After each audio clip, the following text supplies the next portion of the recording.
So they have a really delicate balance to walk between keeping us relatively fearful, but not so fearful that we stop what we're doing and really examine how it is that they've been waging. There are a lot of people who lie and get away with it.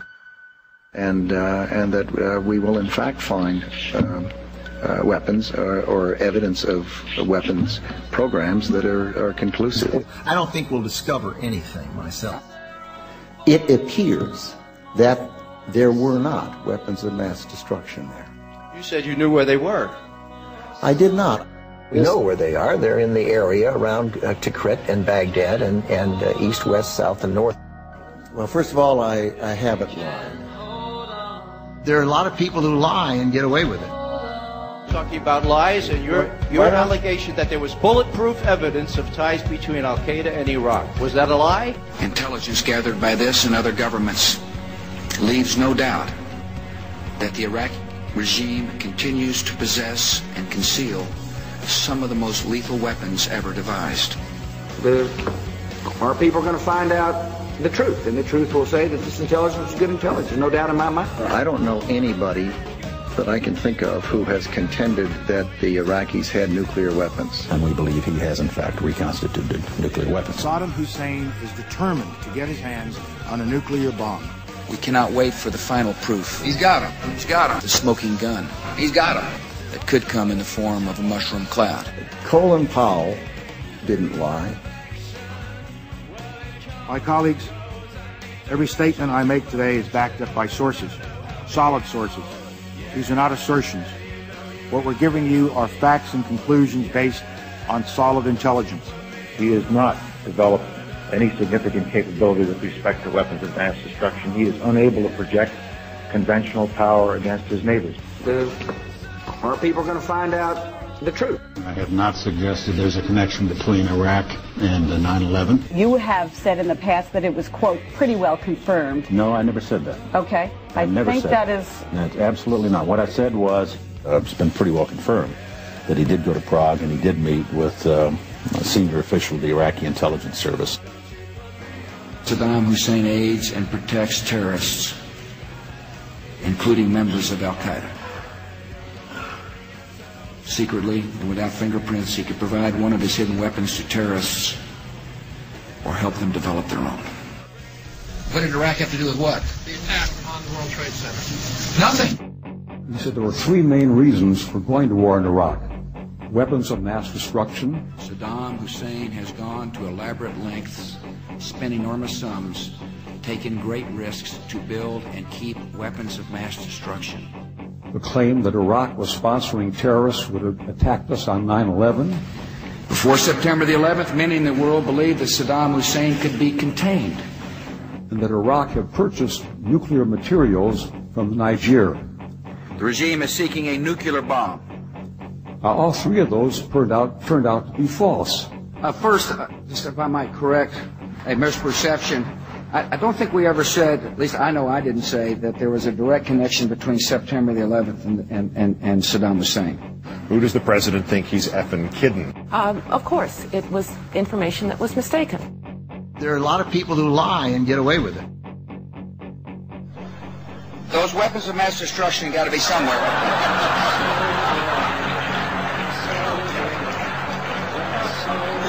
Nope, no weapons over there.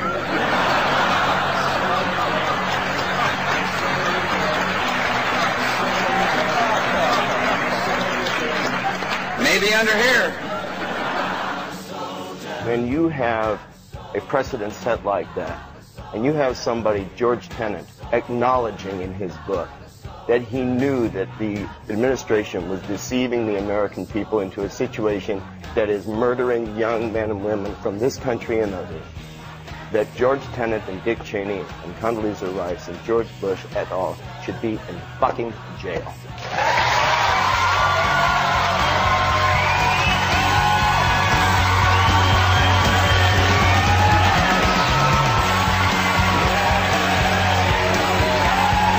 I'm mad as hell, and I'm not going to take this anymore! You've got to figure out what to do with all of the debris. How about you? You made money off the Gulf War! And now you're going to vote for your fascist son! Old lies! More lies! Still lies! Stop the lies! Stop the war!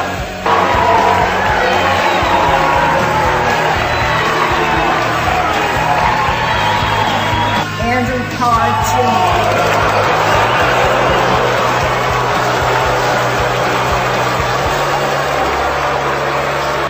It is important to study.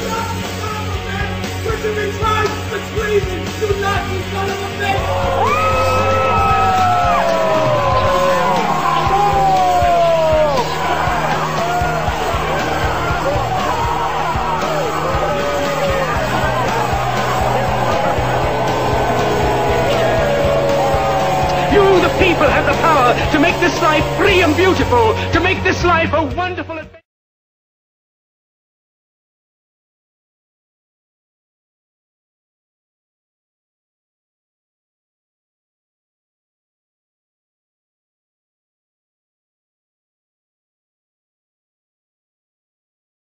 I'm Ray McGovern, a 27-year veteran of the Central Intelligence Agency and co-founder of Veteran Intelligence Professionals for Sanity. I would like to compliment you on your observation that lies are fundamentally destructive of the trust that government needs to govern. A colleague of mine, Paul Pillar, who is the top agency analyst on the Middle East and on counterterrorism, accused you and your colleagues of an organized campaign of manipulation, quote, I suppose by some definitions Could you get to your question, that'd be please? called a lie. Atlanta, September 27, 2002, Donald Rumsfeld said, and I quote, there is bulletproof evidence of links between Al-Qaeda and the government of President Saddam Hussein. Was that a lie, Mr. Rumsfeld, or was that manufactured somewhere else? Because all of my CIA colleagues disputed that, and so did the 9/11 Commission. And so I would like to ask you to be upfront with the American people. Why did you lie to get us into a war that was not necessary and that has caused these kinds of casualties? Why? Well, first of all, I haven't lied. I did not lie then.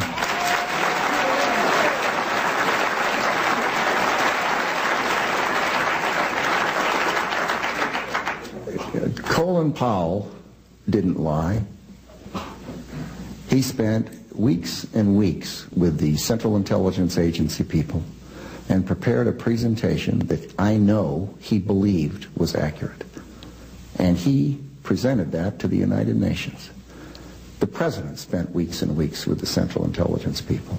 And he went to the American people and made a presentation. I'm not in the intelligence business. They gave the world their honest opinion. It appears that there were not weapons of mass destruction there. You said you knew where they were. I did not. I said I knew where suspect sites were, and we were just... You said you knew where they were, near Tikrit, near Baghdad, and northeast, south, and west of there. Those are your words. My words were that... No. Wait a minute. Let him stay 1 second. Just a second. Just a second, indeed. Rumsfeld's words about WMD, March 30th, 2003, on ABC's This Week with George Stephanopoulos, were, quote, we know where they are. They're in the area around Tikrit and Baghdad and east, west, south, and north somewhat. This is America, huh? Yeah. Go ahead. You're getting plenty of play, sir. I'd just like an honest answer. I'm giving it to you. We're talking about lies, and your allegation that there was bulletproof evidence of ties between Al-Qaeda and Iraq. Did Rumsfeld make that allegation? Indeed, he did. September 27th, 2002, to the Chamber of Commerce, right there in Atlanta, quoting, we ended up with 5 or 6 sentences that were bulletproof. We could say them, they're factual, they're exactly accurate. They demonstrate that there are, in fact, Al-Qaeda in Iraq. But they're not photographs, they're not beyond a reasonable doubt. Still, Mr. Rumsfeld again had to face his own words quoted back to him. How to do that? Change the subject. Was that a lie, or were you misled? Zarqawi was in Baghdad during the pre-war period. That is a fact. Zarqawi? He was in the north of Iraq in a place where Saddam Hussein had no rule. That's where he was. He was also in Baghdad. Yeah, when he needed to go to the hospital. Come on, these people aren't idiots. They know the story. You are...